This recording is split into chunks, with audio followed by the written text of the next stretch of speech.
Welcome to The Hot Dish, comfort food for Middle America. I'm Heidi Heitkamp.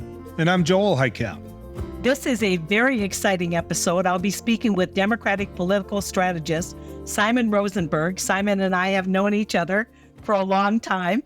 Simon's going to be sharing his insights and commentary on the recent election news involving Biden, Harris, and former President Trump. Stay tuned for an enlightening conversation about the future of politics and practical solutions for rural America. But first, we have a special update for you from the Crossroads America guys, Lucas and Ezekiel. They're talking about their latest adventures, gathering incredible stories from the people they meet as they travel across America. Guys, over to you. Hey, I'm Ezekiel Wells. I'm Lucas Kolpanut. And this is Crossroads America.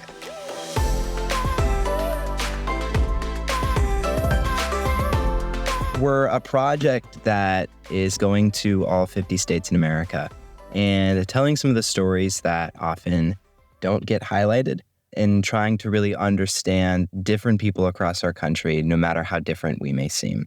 We've been on the road for about 5 weeks now, hoping to hit all 50 states by the end of the summer, and we're on track to do so. Right now, it's 90 degrees maybe in New Orleans, and then our fans are broken in this van for some reason, so we're really hot and sweaty.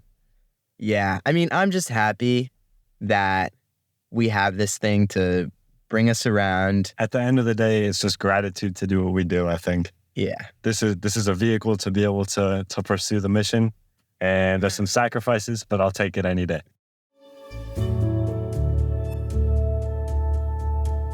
We made an episode in Chicago, Detroit, Nashville, West Virginia, Pennsylvania, New York City, Maine, Virginia, Georgia, and Florida.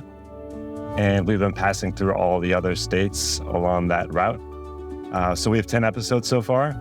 We're currently editing our episode from Puerto Rico. And we're really excited about that episode. It should probably be one of our best ones yet. And learning about some of the stories. I'm going to be honest, I cried after one of the interviews just a little bit. And it's been really moving to learn from other people. One of the most impactful moments for, I think, both of us was in an interview that we were doing in Puerto Rico. There's a Cuban man who had moved to Puerto Rico when he was pretty young, had struggled a lot with going hungry when he was young. And when he was doing this interview with us, he started crying and just thinking about all the memories and the things he had been through. And what was really inspiring was that he's now a leader in his community. He's someone who steps up when people need help, no matter who they are. If they're from the Dominican Republic or Cuba or Puerto Rico, it doesn't matter. He knows what it's like to struggle, and he's there for his community when they need it. And that was something we observed across many of the interviews we did there, but he was a really striking example of that. So I'm excited to share that with people. And I think our audience is excited to hear it. People really, really like learning about other stories and other experiences, even when they don't necessarily agree with them. We have comments that say, good stuff. I don't agree with everything everyone said, but I appreciate the work you all do. So that feels good. I think that means the mission is working. I think what I'm the most happy to have built with the way we're approaching this is that established neutrality, even though everyone we talk to knows, I mean, as soon as they hear that, for example, I'm vegan and Lucas is vegetarian and that we're from Chicago, they know we're liberal. They know all of that. But there's a sense of mutual respect in all of the conversations we have. And a sense of like, we're here as YouTuber / journalist / someone who's trying to understand them better and tell a story, and that they can be open with us. And then that our audience, which is a small but hopefully growing number, that those people are receptive and that they are willing to hear things out on both sides of the aisle. I think from what I've noticed, there's a lot of people who are unhappy with the status quo, unhappy with the divisiveness, and looking for something different. And a lot of times when we talk to people, they're like, we need more unity, we need more common ground solutions, and we need all of those types of things. But then when we ask them, what in detail does that mean? It really means most of the time when we're talking to people, a lot of times it's people saying, okay, I just wish other people would believe what I believe. So I think what I'm learning is that we as a nation have this desire, and I really think that we have the strength to push through this divisive time. I think we can arrive at a much more productive space, and that applies for our personal lives, the political sphere, and the media as a whole. There's a lot of work to be done. I've learned that, but I've also learned that I really like this country and that there's a lot of hope in how we're moving forward. To follow along our journey, you can check out our YouTube channel, Crossroads America. That is Crossroads, plural, and America. And if you want to learn more about our project and our website, you can check out crossroadsamerica.org. We'll also be sharing periodic updates on the One Country Project podcast right here throughout the summer. Before we wrap up, I had a chance to visit with J.D. Scholten, a One Country Project board member and Iowa State Representative. J.D. recently had a very successful stint pitching for the Sioux City Explorers, and we thought all of you'd like to hear about it. J.D., 44 years old, 2-0 on the year. Man, you shut them down today. That's a good hitting team, Fargo is. And so, just to go out there, they made me grind every single at bat. And so I'm pretty exhausted. I don't know how I'm going to drive home. And, maybe I might stay in Fargo an extra night and just have a couple beers. We'll see. I think the way you pitch today, maybe you stay in Fargo, they're going to pick you up as a Red Hawk. What do you think of that? Being raised in Sioux City, literally representing Sioux City at the Capitol in Iowa, and now just having Sioux City across my chest on this uniform. It's so special to me of what's happening right now. This has been one of the greatest weeks of my life. Ladies and gentlemen, a state representative, a man that we can talk like we do on my show about issues all the time, but understand this, in a very red district, almost found himself in the United States Congress. I mean, are you sure you even wanted to do that when you could pitch like this? Well, I didn't know I could do this. I went 7 years without playing baseball, and it was actually during COVID that my 2020 campaign, COVID hit, and I went down a rabbit hole one Saturday night, and I immediately pitching mechanics on YouTube. And I was like, man, if I did this, if I would have done this. And finally I was like, you know what? I'm just going to buy a couple dozen balls and start throwing again. And yada, yada, yada, we're right here. Yeah. So I have to tell you, watching you from up in the press box, taking in most of the game up there, you don't waste pitches. Yeah. That's, the pitch count, everything. You had a lot of first pitch outs. I would definitely call myself an old school pitcher in many, many different ways. It's funny because all the guys are spin rates and velo and stuff like that. I didn't look to check my velocity once. I don't care. I want to make sure that I get outs. And if they hit a laser off me, but right at somebody, that's part of baseball. Uh-huh. And so as long as I can get ahead, change locations, change speeds, that's pitching to me. Yeah, I can tell you this, watching, you couldn't predict what you were going to throw. And I think that's a big part of it as well. You found yourself sometimes in the hole on the pitch count, and you're sitting there and you may be down at 3-0 and you said, I'm still throwing this. Well, I got to give credit to my catcher who's a North Dakota State grad. And so he's caught me both times and has just done an amazing job. So I'm only as my defense around me is. And so, the boys got a couple runs and just this is just magical. I don't know how else to describe it. You've been sitting in a suit and tie, in a chair, in the State House, making a difference in people's lives, making laws, helping constituents. Now you're sitting out here, getting a win at Newman Outdoor. You're 2-0. Which one's more fun? No comment. Well, fun. Which one's fun? Baseball. 100% baseball. Which one I would rather do? No comment. No, it's an honor to represent Sioux City in the Capitol. But this is just something different. This is in my blood. I never dreamt of being a politician, but every night, even when I wasn't playing baseball, I dreamt about baseball and just playing. And when I drive home tonight to go back to Sioux City, I'm not going to join the team. I'll have a ball in my hand almost the entire way. And it's got to give credit to my dad. He was a college baseball coach. We played actually, the first time I played here was in the 2000 NCC tournament, and I pitched in sleet. and I had to go up to the clubhouse because in between innings because it was so darn cold. I can tell you this, you're affecting people's lives. There's some little guys over here who want to be politicians, want to be baseball players, and want to meet you. I'll let you go, man, but thanks for making it fun. It's great to see you. Thanks for having me. Take care.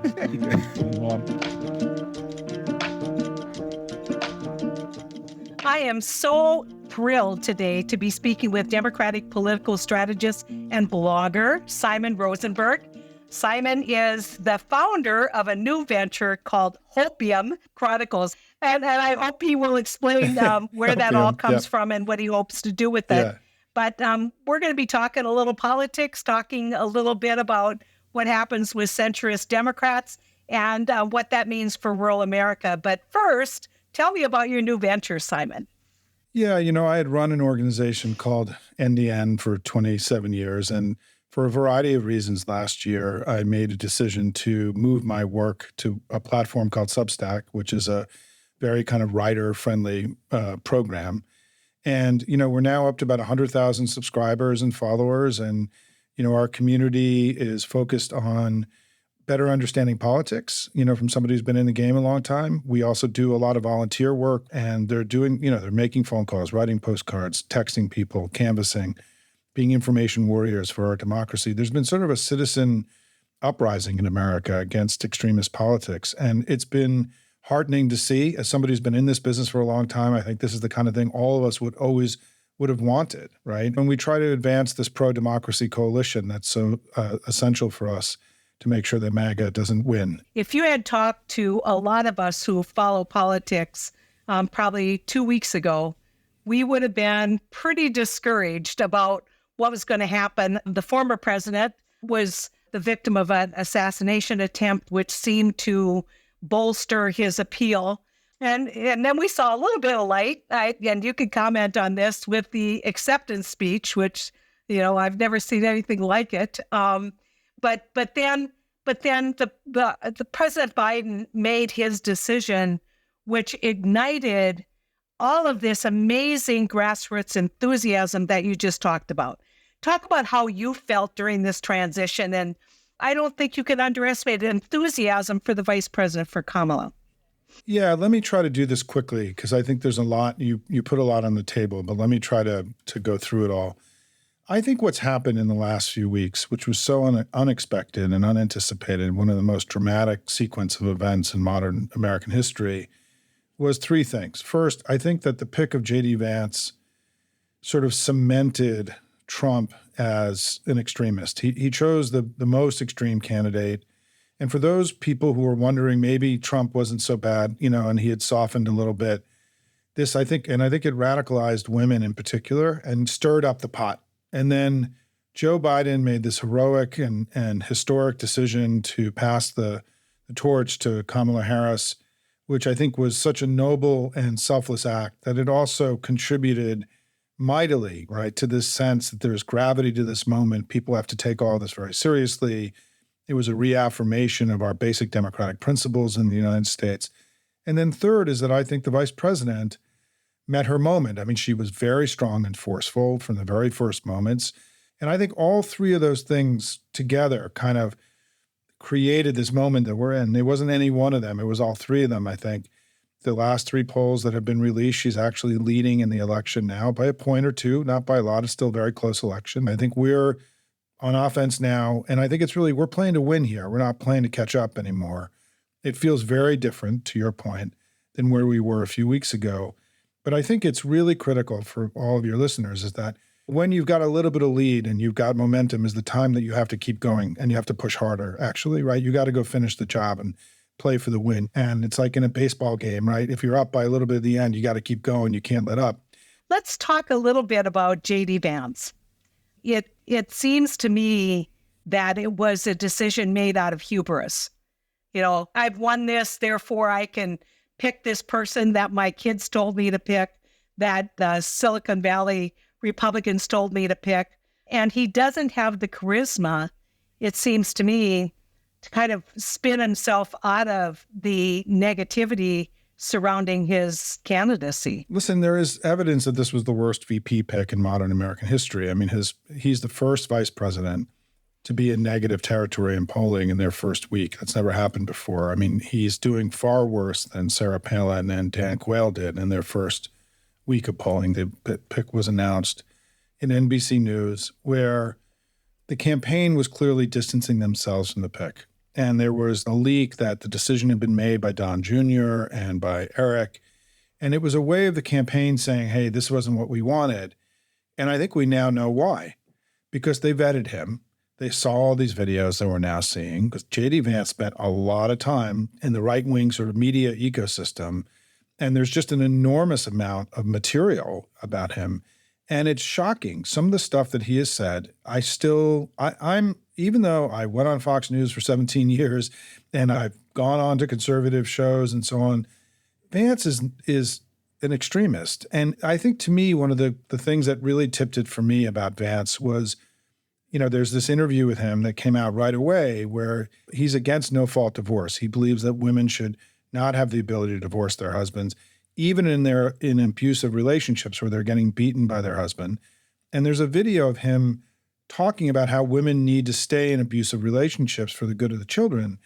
Honestly, I was shocked when I watched this. I mean, because it's just so, what century are we in? What year are we in? It's just so backward leaning. And I think that's one of the reasons why the vice president's also done a very good job at setting up the basic frame of this election as forward and backward, which is also not very political, right? It's not a left-right sort of frame. It's an inclusive frame. It means we want to go forward, they want to take us back. And in this case, the Republicans really do want to take us back, right? Like, it's really an accurate assessment. So I think Vance has done enormous harm to Trump's campaign. And I think that when we win, I think his pick was the beginning of the unraveling of Trump, particularly because it came just 2 days after the assassination attempt. Trump was riding very high. He could have had a pick that would have bolstered him with independent and moderate voters. Instead, he picked somebody that was offensive to many people and had said ugly things about other Americans. So I want to transition to Kamala's campaign. It's new. She's obviously getting a big bounce from this heroic and noble decision that Biden made. Biden quickly endorsed her. She's received all the major party endorsement. I think that has given her smooth sailing, and she's being propelled right now by optimism of the Democratic Party. But this a sugar high, or will you see this wearing off some? And what advice would you give to her right now? Yeah, no, I don't think it is a sugar high. I think the race has changed, and it doesn't mean it won't change again. But this isn't a bump. This isn't a temporary thing. I think there's been a structural change in the election. One of the central reasons I think Joe Biden was persuaded to step aside is that we were doing really well in all these Senate races. All of your former colleagues who are running across the country. The congressional generic is still good for us. The House, I did an interview with Hakeem Jeffries yesterday, and they feel really good about winning the House. And so underneath Biden, we were doing really well, consistent with how well we've been doing in elections across the country over the last several years, where we've continued to outperform expectations in all parts of the country. And so I think that Biden really came to understand that it really was about him, and that if he stepped aside, the likely scenario, it would be that Kamala would sort of start performing where the Senate candidates were, which is where the generic Democrat has been winning again and again and again. All these elections we've been winning across the country, it didn't matter. It was just a generic, pragmatic Democrats versus extremists, and we would win that battle. And now we have the vice president is now starting to show up in polling closer to where all the Senate candidates were. And that's a really big problem for the Republicans, because in some of these races, even Fox's News' polling, if you looked at their polling on Sunday, we had very large advantages in the Senate races in Wisconsin and Pennsylvania and Michigan in ways that should be terrifying to the Republicans. Listen, I think that there are many things now that are true about Trump that were not true in 2020, right? He tried to overturn an American election and end American democracy for all time. He ended Roe v. Wade and stripped the rights and freedoms away of more than half the population. He's been now found liable for sexual assault and fraud. There's a lot more negative stuff about Trump in this election than there was in 2020, in addition to everything else, which is that there was already this kind of downward drag on him that we were going to be able to use in the election because of things that had happened. And now we know, and they've confirmed for us to see in Project 2025, that if he becomes president, he'll be executing an extremist agenda. And we also know that the vice president, I'm really proud of her. I mean, the thing that I'm very focused on in her early language, and we knew she would be advocating for freedom and a lot, the forward, backward stuff, I think has been very elegant. But she has this very powerful, simple line about the economy that I think is really important. And it's the lead in her new ad she just launched, which is, we don't want people just to get by, we want them to get ahead. And it's so simple. You know this as a former politician, right? These kind of simple phrases that you can repeat again and again that really speak to something more powerful. She's made it very clear that her whole approach to the economy is about upward mobility, economic opportunity, people getting ahead in America, because she comes from an immigrant experience, right? This has happened in her own family, in her own life. And I think it's going to be very powerful for us, because I think part of what happened to our party in 2020 during COVID was that the Republicans' attack on us, that we wanted to shut the economy down, we wanted to make it impossible for people to make a living because of COVID, I think that has had residual negative downward push on us. And she's running as an optimist. She's running as someone who, believes in the future. And so I'm really encouraged by her early positioning. And she was ready for this. However this all happened, there are two things that Trump has made a priority, not just that's on a long list, but made a priority that will have a very big impact on rural communities. And there's more, but there's just two that I want to talk about. One is his rounding up of immigrants and deporting long-settled immigrant families here, which will create the worst worker shortage in rural America that anyone's ever seen. There's already a worker shortage across the United States because the strong economy. Imagine if you took away, 50% of all the agricultural workers in the United States and 5% of our total workforce. The number one thing in the Republican platform, the very central thing, was this mass deportation, which will hurt rural America worse than any other part of the country. The second thing is about healthcare, that rural hospitals exist. People have access to healthcare in rural America because of the Affordable Care Act. And if you take that away, it will also have a devastating impact on access to rural healthcare, access to hospitals. We had this year, the first year, we've had a decline in overdose deaths in the United States for the first time in a very long time. That's happened because people have access to healthcare. We have the lowest uninsured rate ever in America. You can't solve the opioid addiction crisis without creating universal access to healthcare. He is speaking to the constituency that was 2016. He had the largest focus groups. He did that call and response, lock her up, build the wall. I mean, he knew how to chant it up, but he hasn't changed his thinking or his message. Before I let you go, let's talk about the Kamala's VP pick. Do you have a preference? I think it's all good choices. And as you know, Heidi, there's one vote in this thing. It's her vote. And, they're going to go through all the strategy in this state and that state and then blue wall versus the Sun Belt. And then she's going to meet them all. And she's going to decide, this is the person I want to be in a foxhole with for the next 9 years. Everyone who's been mentioned, I think the quality of the VP picks this time are incredible, right? I still hope Gretchen Whitmer is on the list. I know it's unlikely to be two women, but I think she's such an amazing politician. Can I just say something about that? No one ever says, "Oh, it's too bad it's two men." I know. I agree with you. That's why I'm saying I'm keeping Gretchen Whitmer on my short list. I'm not giving up on her. I mean, last night, I watched a clip of her last night campaigning. She is just incredible. She's just an amazing politician. Arizona, where they picked a horrific Senate candidate in Kari Lake. Yep. Everybody's kind of written it off, but let me tell you, I think Arizona is still doable for Kamala. Oh, it totally is doable. I mean, the people on the ground in Arizona think that Harris is going to win. It's just the pollsters who don't know how to poll Hispanic voters. I mean, the problem is these states with very large Hispanic populations, if you aren't expert at polling Hispanics, bilingual polling, I've done a lot of work in the Hispanic community, as you remember, it is very, very hard to poll. If you're just a general pollster, to do a quick and dirty poll in places like Nevada and Arizona. And it's one of the reasons you've seen such variance in the polling, right? I mean, today there's a poll in Nevada that's -9. There was another one 2 days ago that was -1 for Harris, right? Because Hispanics are hard to poll because of the language. In both of those states, there are large numbers of Spanish speakers who vote. And unless you have legitimate bilingual phone banks, it's very hard to poll those states well. Expensive, difficult, challenging. And so be careful to not buy into the kind of sensibility. I mean, I talked to Ruben 2 days ago. He said, look, we're going to win here. We're going to win everything here. He's very optimistic about what's going to happen there. I hope, and maybe in 4 weeks we can bring you back and you and I can have a conversation and talk about how, man, we missed it last time we talked.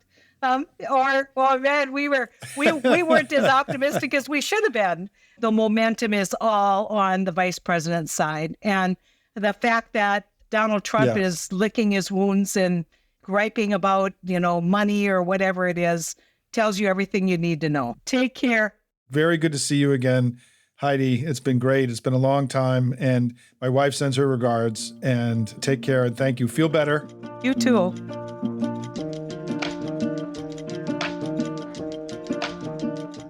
Well, Joel, just another calm, easy kind of month in American politics. Could it get any wilder? I think it's really pretty amazing because we always say, oh, this is like the most unusual time ever. Let me tell you, I've been in politics for a long time. Ran my first statewide race when I was 28 years old. This is probably the most unusual election cycle we've ever had. Yeah, Heidi, both of us would yield to our big brother as the walking historian in the family, but you're going to have to help me with the name. Somebody once said, I'm not a member of any organized party. I'm a Democrat. Who was Will that Rogers. again? That's Will what Rogers. I thought. I just thought I'd give you the easy answer. Oh, yeah. But I got to tell you, I think it's good. I think it's good for society. I think it's good for the Democratic Party. I think that people get to see how politics actually unfolds when people of like mind get together in the same room. I think it's good that we're pressuring each other to do the right thing, Heidi. Yeah, and what isn't good is that we're seeing this uptick in political violence, and certainly extraordinarily grateful to the good Lord that the former president wasn't killed in that horrific attack. But I think we all expected something a little different. I did. I kind of was writing his speech in my head about what I would say that would really, I think, cement him as the front runner in this presidential election. Well, you're right. It isn't all good when somebody tries to take someone's life. I always wonder how many calls the Secret Service has that we're never, ever, ever going to know about. This was a circumstance where clearly the security was a failure. I think Secret Service showed when that curtain was pulled back that maybe they're not ready for everything they should be ready for. I know that you have a closer relationship with them than what I do, but I thought that what happened was inexcusable. Well, not only that, but they knew he was there. I mean, so we'll wait for the investigation. We'll wait for the reports. But quite honestly, if I were the president, I might be asking the head of the Secret Service to step down. There needs to be a message that there's accountability within that organization. And I think, it's probably not always fair to blame the person at the top. But let me tell you, the buck stops at the top. And she kind of said that in her remarks. And you can say, well, we'll wait for an investigation. You don't need an investigation to know that something went terribly wrong with security. But let's talk a little bit, Joel, about his speech. I jokingly said, he said after the assassination attempt, I ripped the speech up. I said, I think he went to the wastebasket and pulled it out and taped it back up. Because after the moment of silence and the recognition that this was very serious and his recounting of his experience being on the ground, after all of that, he just went right into Donald Trump, I'm not a changed man mode. And I think it was for the Republicans a real missed opportunity. Well, he's that dairy cow. I mean, he's that dairy cow where the third stall is his. He knows what stall is his. When he comes in, if you're in his stall, he's going to bite you in the butt. And, here's the circumstance where I don't think he knows any better. He knows he plays to the crowd that's listening to him. Unfortunately for him, it's a crowd that he already has and not a crowd he could have connected with, as you pointed out. I think that Donald Trump missed a great opportunity. I do. I think that he missed an opportunity to really put the election away in so many ways.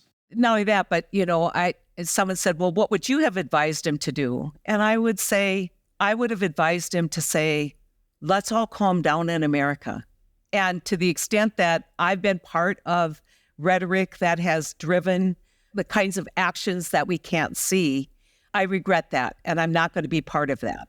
I mean, that would have, to me, that would have been the one sentence that would have won him this election. But Heidi, you're basing your comments off of hope. Donald Trump is who he is. He shows us each and every day who he is. He's vicious. I mean, he really is. That doesn't mean I think in any way, shape, or form, the attempt on his life should be justified, or that isn't something that we as society just can't allow. But he's vicious. He says things about people. Paul Pelosi, remember him joking about Paul Pelosi? Yeah. He retweeted a tweet that showed Joe Biden hogtied and gagged on an end gate of a pickup. He joked about the attempt at the people trying to get to Governor Whitmer. I mean, it just goes on and on. The person sitting behind him on the night that he said he was going to try to bring America back together and change the tone of his speech was Marjorie Taylor Greene, and she called for the execution of Barack Obama. So, I mean, he shows us each and every day when he's saying, you know what, we should shoot protesters in the legs. I wasn't surprised. I wasn't. I think in the speech that Donald Trump gave at the convention, just simply because side by side, he hadn't gotten to where Joe Biden is yet. When you saw Donald Trump speak, you saw an old man. And the way he rambled on for 93 minutes and the way he circled and couldn't hold a consistent thought made me believe he wasn't much different than Joe Biden. The former president looked tired. And I don't know if that was just, you can't have something like that happen to you and not have a physical reaction as well as kind of an emotional reaction. And so he definitely was, as he would say, low energy. So now that Joe Biden has decided to leave, what do you think the chances are, Joel, for the Democrats to kind of reset this campaign? I look at it from a standpoint of taking a party that right now is stagnant and worried to a party that saw a terrible performance by Donald Trump and thinking they can win again, and leaving a convention going, man, there was a lot of passion in that room. And I think that's what's going to happen. Yeah. And you and I mean, I think people would say, well, it's just one. Well, this was a pretty important speech for Trump. And, just as what drove Democrats to be incredibly concerned about Biden, it wasn't just one bad debate performance. When's the next one happening? And I think that's one of the reasons why the speech plays into some political calculus. It definitely ignites interest and excitement. Whether the chaos and the controversy is going to eclipse that, I don't know. But let me tell you, I've been around politics a long time, Joel. Joe Biden, had he stayed in, was not going to win. And the question became, and that's why you saw the former speaker stepping in, she's trying to protect her people. She's trying to protect the House Democratic members that she has recruited, that she has fought for, that she considers her friends. She is there speaking for them. And there's been nobody in North Dakota who's been a bigger fan of Nancy Pelosi than Joel Heitkamp. And so you've got to, seriously, I like her a lot, but I don't like her as much as Joel likes her. And you had to be like smiling watching her take that level of leadership to the boys once again. Showing that, if there is a pair of what in America, she's the one, she's the one who's got them. Yep. I always describe her to people as the person I would give my car keys to in a tough bar, because when the fighting started, she wouldn't go run. And this was a tough deal for people, but I want to make this point too, Joel, because people may say, oh, why didn't they do it earlier? Number one, they were waiting to find out how bad it was going to be in terms of the numbers. But number two, they were hoping that private nudges, that real quiet kind of discussions would lead to a result? I'll accept any candidate that comes out of that convention, because I think any candidate that comes out of that convention is a candidate that can win. And so whoever that next candidate is, don't be surprised, all you folks that are loyal to us at One Country, don't be surprised if Donald Trump doesn't agree to debate again. It will not shock me. I think this has been a really fantastic episode, and I hope you do too. Let us know what you think and ask any questions or give us your suggestions. You can do that by emailing us at podcast@onecountryproject.org. Thank you for joining us today on The Hot Dish, which is brought to you by the One Country Project, making sure the voices of the rest of us are heard in Washington, D.C. Learn more at onecountryproject.org. We'll be back in 2 weeks with more Hot Dish, comfort food for Middle America.